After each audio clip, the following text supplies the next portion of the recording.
Maybach music. Can anybody out there hear me? Hear me? 'Cause I just wanna say. तो नमस्कार दोस्तों, आपका बहुत बहुत ज़्यादा स्वागत है आपके अपने YouTube चैनल कैट स्टडी पर। और मैं फिर से आपकी सेवा में आ चुका हूं दोस्तों, और हमने फिर से एक बार एंट्री की हुई है। तो इस बार हम जो हमारा चैप्टर चल रहा है साधारण ब्याज सिंपल इंटरेस्ट, उसकी तीसरी वीडियो आपके सामने लेकर के हैं दोस्तों, ठीक है। तो जिसका हमारा आज का पहला बिल्कुल नया क्वेश्चन क्या होगा वो आपके सामने है, ठीक है। चलो देखते हैं उस क्वेश्चन को क्या है। क्वेश्चन बहुत ही इंपॉर्टेंट, बहुत ही बढ़िया, बहुत ही मतलब एग्जाम की दृष्टि से बहुत बहुत ज्यादा इंपॉर्टेंट है। ओके, चलो देखते हैं दोस्तों। तो हमारा आज का पहला क्वेश्चन क्या होगा, किसी राशि को निश्चित समय के लिए कर्ज पर दिया जाता है। ओके, किसी राशि को एक निश्चित समय के लिए समय निश्चित है, ओके, कर्ज पर दिया जाता है। प्रथम 3 वर्षों के लिए वार्षिक दर कितनी है दोस्तों, 5%। अगले 4 वर्षों के लिए वार्षिक दर क्या है, 6%। और शेष 2 वर्षों के लिए वार्षिक दर क्या है, 3%। ओके, अच्छा। और कुल 9 वर्षों के बाद कुल साधारण ब्याज की राशि कितनी होगी, 1350 रुपए। तो वह राशि क्या होगी, तो बने रहिएगा दोस्तों हमारे साथ। तो देखते हैं वह राशि क्या होगी। ओके, तो आपकी सहायता से ही होगा ये क्वेश्चन। देखना है किसी राशि विशेष समय के लिए कर्ज पर दिया जाता है, कोई दिक्कत नहीं है। प्रथम 3 वर्षों के लिए, प्रथम 3 वर्ष, तो 3 वर्ष तो ये हो गए। दर क्या है दोस्तों, 5%, ठीक है। आगे अगले 4 वर्षों के लिए 4 वर्ष ये हो गए, दर क्या है दोस्तों, 6%। और शेष 2 वर्षों के लिए, शेष 2 वर्षों के लिए, इसका मतलब 3 वर्ष तो ये हो गए और 4 ये हो गए, 3 और 4 7 वर्ष, और 2 वर्ष शेष 2 वर्ष ये हो गए दोस्तों, 9 वर्ष हो गए टोटल। और टोटल 9 वर्षों का जो साधारण ब्याज दिया हुआ है वो कितना दिया हुआ है, 1350 रुपए। तो बताना क्या है, हमें राशि बतानी है दोस्तों, वह राशि कितनी है जिस पर ये ब्याज लग रहे हैं। ओके, तो देखते हैं पहले 3 वर्षों का, मतलब 3 वर्षों का ब्याज। तो आप देखो दोस्तों कि ये जो टोटल ब्याज दिया हुआ है 1350 रुपए, इसका मतलब क्या है, इसका मतलब यही तो है कि पहले 3 वर्षों का ब्याज प्लस अगले 4 वर्षों का ब्याज प्लस अगले 2 वर्षों का ब्याज बराबर 1350। तो सो सिंपल। क्वेश्चन की लैंग्वेज बड़ी देख करके बिल्कुल ना घबराएं, क्योंकि क्वेश्चन जितना बड़ा होता है वो उतना ही सिंपल होता है क्वेश्चन। ओके, तो चलते हैं क्वेश्चन की तरफ। देखो 3 वर्षों का ब्याज, तो ब्याज का फॉर्मूला क्या होता है, मूलधन गुणा दर गुणा समय बटे 100। मूलधन हमें नहीं पता है तो मूलधन तो P मानेंगे। मूलधन दर कितनी है दोस्तों, पहले 5 और समय कितना है 3 अपॉन में 100। ये हो गया प्रथम 3 वर्षों का ब्याज। अब अगले 4 वर्षों का ब्याज, मूलधन दर कितनी है अगले के लिए, 6%, ठीक है। मूलधन गुणा दर और समय कितना है 4 बटे में 100। ओके, प्लस मूलधन अगले के लिए दर कितनी है 3% और समय कितना है 2 वर्ष और बटे में 100। तो देखना दोस्तों 3 वर्ष तो ये हुए हमारे, 4 वर्ष ये हुए, 7 और 2 वर्ष ये हुए, पूरे 9 वर्ष हो गए। और पूरे 9 वर्ष का जो ब्याज दिया हुआ है 1350 रुपए दिया हुआ है। उम्मीद करता हूं कि आप समझ पा रहे होंगे, ठीक है। चलो, तो ये हमारा आ गया, हमें बस P का मान बताना है, तो कुछ नहीं करना है, कैलकुलेशन करके सिंपल, ठीक है, आंसर आ जाएगा। अभी देखना है ये 2 काट भी सकते हैं हम यहाँ भी, ठीक है, लेकिन फिर पूरे तरीके से बराबर नहीं कटेगा। मेरे अकॉर्डिंग 2 मत काटिए आप, 100 सीधा 100 एलसीएम ऐसे ही आ जाएगा, ऊपर कर लीजिए। 5 3 15, 6 चौक 24, ठीक है, 15 और 24, 5 3 15, 6 चौक 24 और 3 दूनी 6, ये आ गया। तो 24 और 6 30, 30 और 15 45, मतलब ऊपर क्या बचा 45 और नीचे क्या है 100, इक्वल्स में कितना है 1350। तो 45 दूनी 45 के 30 बार कटा और 30 की जगह से गुणा करेंगे तो क्या आ जाएगा 3000। सो सिंपल क्वेश्चन दोस्तों। तो ऑप्शन हमारा कौन सा आ गया, 3000। ऑप्शन डी क्या हो जाएगा हमारा करेक्ट। तो आते हैं दोस्तों अपने नेक्स्ट क्वेश्चन की तरफ। तो नेक्स्ट क्वेश्चन क्या होगा दोस्तों, ठीक है, किसी राशि पर साधारण ब्याज उस राशि का 25/36 गुना है, 25/36 गुना है। यदि वार्षिक दर तथा समय का संख्यात्मक मान बराबर हो तो दर क्या होगी। ओके, यदि वार्षिक दर और समय इन दोनों का संख्यात्मक मान को इक्वल, तो फिर दर क्या होगी ये हमें बताना है। ओके, देखो क्वेश्चन बेहद ही आसान है, बेहद ही इंपॉर्टेंट है और बेहद ही आसान है। ऐसा तो क्वेश्चन है ही नहीं दोस्तों, ठीक है, कि इसमें बिल्कुल भी दिमाग लगाना पड़े। तो प्लीज बस थोड़ा सा हल्का सा देखना है, बाकी इसमें बिल्कुल दिमाग लगाने की जरूरत नहीं। देखना साधारण ब्याज जो है राशि का 25/36 गुना है, और ब्याज जो होता है ब्याज का फॉर्मूला मैंने बता रखा है आपको, ठीक है।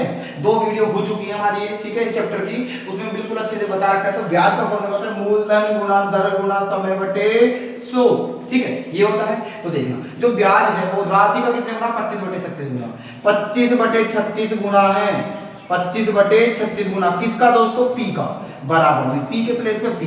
आर जो है वो दोस्तों किसकी बराबर है, वार्षिक दर और समय दोनों इक्वल हैं, मतलब आर और टी इक्वल हैं। आर और टी क्या है, इक्वल, मतलब या तो आर के प्लेस पे टी रख सकते हैं या टी के प्लेस पे आर रख सकते हैं। ठीक है, हमें बताना क्या है, दर बतानी है। तो अगर मैंने आर के प्लेस पे टी रख दिया तो वैल्यू निकल के आएगी टी की। ठीक है, टी की वैल्यू निकल के आएगी और जो टी होगा उतनी ही दर हो जाएगी, चाहे तुम टी के प्लेस पे आर रख दो। तो मैं टी के प्लेस पे क्या रख देता हूं, आर रख दिया मैंने। ओके, अपोन में क्या है 100। तो देखना पी क्या हो गया, खत्म, पी क्या हो गया, खत्म।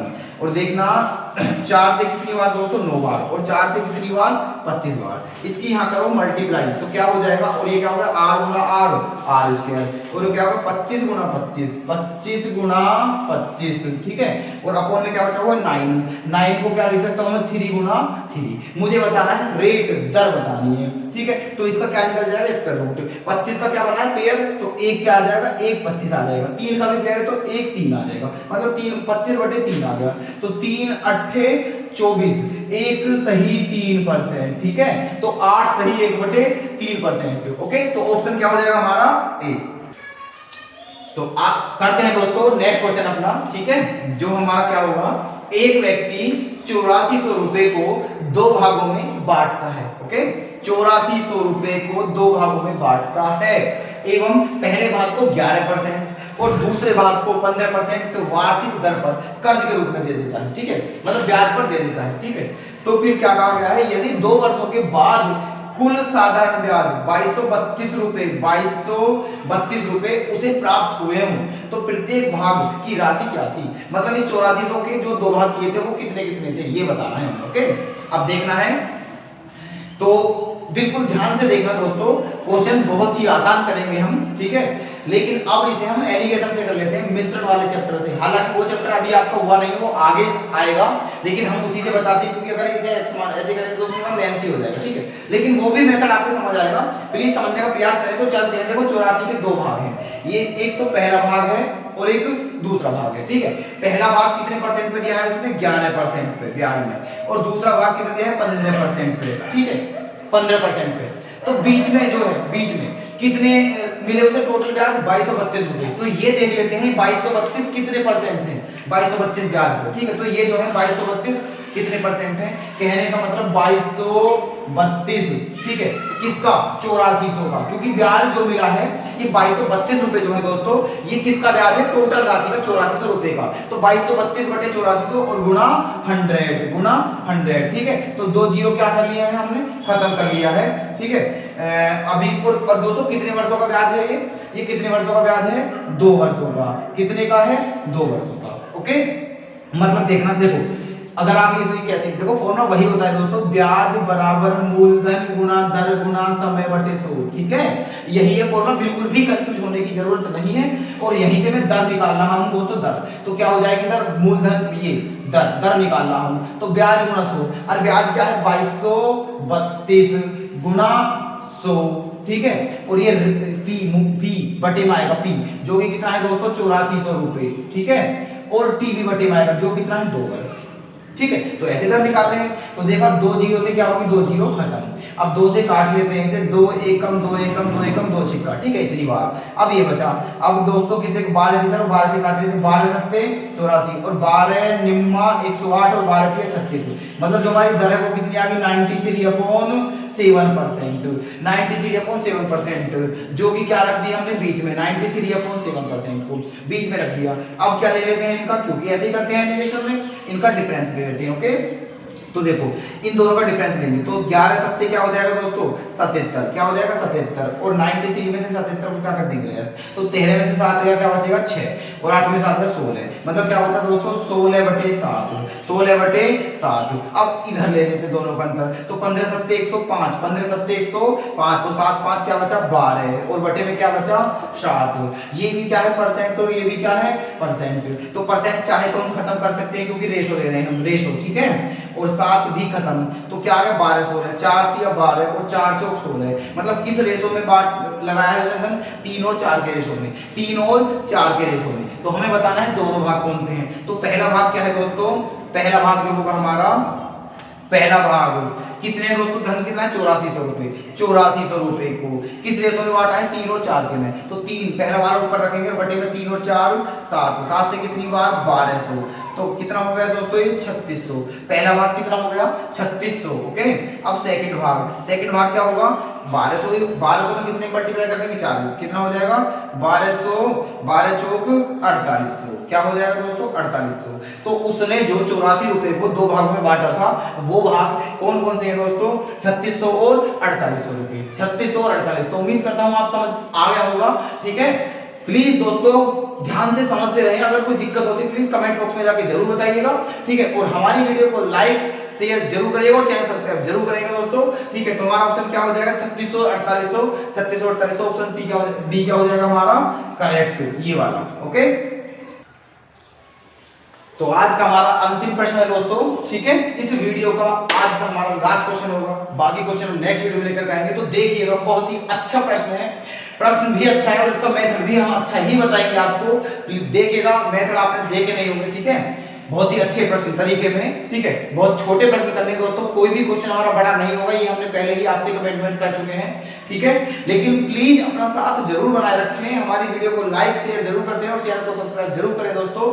हमारी मेहनत बेकार ना जाए, प्लीज ये आपसे हमारी रिक्वेस्ट है। ओके, हम आपको 100% देंगे और बिल्कुल भी दिक्कत नहीं हो ये प्रयास करेंगे दोस्तों। तो चलते हैं इस क्वेश्चन पर। क्वेश्चन देखें, क्वेश्चन होगा कैसे दोस्तों। ठीक है, किसी राशि को 3 वर्षों के लिए किसी निश्चित दर से ऋण के रूप में दिया जाता है। किसी राशि को 3 वर्षों के लिए किसी निश्चित दर से ऋण के रूप में मतलब ऋण, ठीक है, ब्याज पर दिया जाता है यदि साधारण ब्याज का वार्षिक दर 4% कम होता।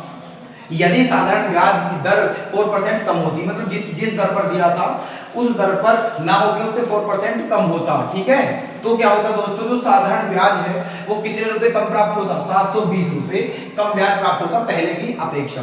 तो बताना है वो राशि क्या थी। ठीक है, अब देखना, वर्ष ब्याज जो है वो दोस्तों कितने वर्षों का है? 3 वर्षों का। कितना कम प्राप्त होता ब्याज? 720 रुपए, मतलब 720 रुपए कम प्राप्त होता ब्याज कितने वर्षों में? 3 वर्षों में। तो एक वर्षों में कितना दोस्तों? 3 दूनी, ठीक है, और 3 चौक 240। ठीक है, ये बताओ, ये 720 रुपए जो कम ब्याज प्राप्त होता है 3 वर्षों में तो कम प्राप्त होता 720। ठीक है, कब होता? जब 4% तक कम करते। इसका मतलब 720 का जब 3 का डिवाइड करेंगे तो 240। इसका मतलब एक वर्ष में कितना ब्याज कम हो रहा है दोस्तों? 240। लेकिन कब हो रहा है? जब दर हमारी 4% कम होती है। दर 4% कम होती है। किसका 4% दोस्तों? मूलधन का 4%। ठीक है, तो ये 240 किसके बराबर होगा? मूलधन के 4% के। ओके, तो 4 से कितनी बार? 60। क्या आ जाएगा? ठीक है, 6000 रुपए। ठीक है, 6000 रुपए। तो ऑप्शन क्या हो जाएगा हमारा? ऑप्शन सी क्या हो जाएगा? करेक्ट। तो उम्मीद करता हूं बहुत ही अच्छे से समझ पा रहे होंगे आप। ठीक है, क्योंकि प्रश्न बहुत ही अच्छे हैं और बताने का तरीका हमारा अच्छा है दोस्तों। और फिर भी अगर आपको कोई दिक्कत होती है तो प्लीज कमेंट बॉक्स में जाके जरूर बताइएगा। ठीक है, तो मिलते हैं नेक्स्ट वीडियो में, तब तक के लिए धन्यवाद दोस्तों। Take care. ओके, जय हिंद, जय भारत।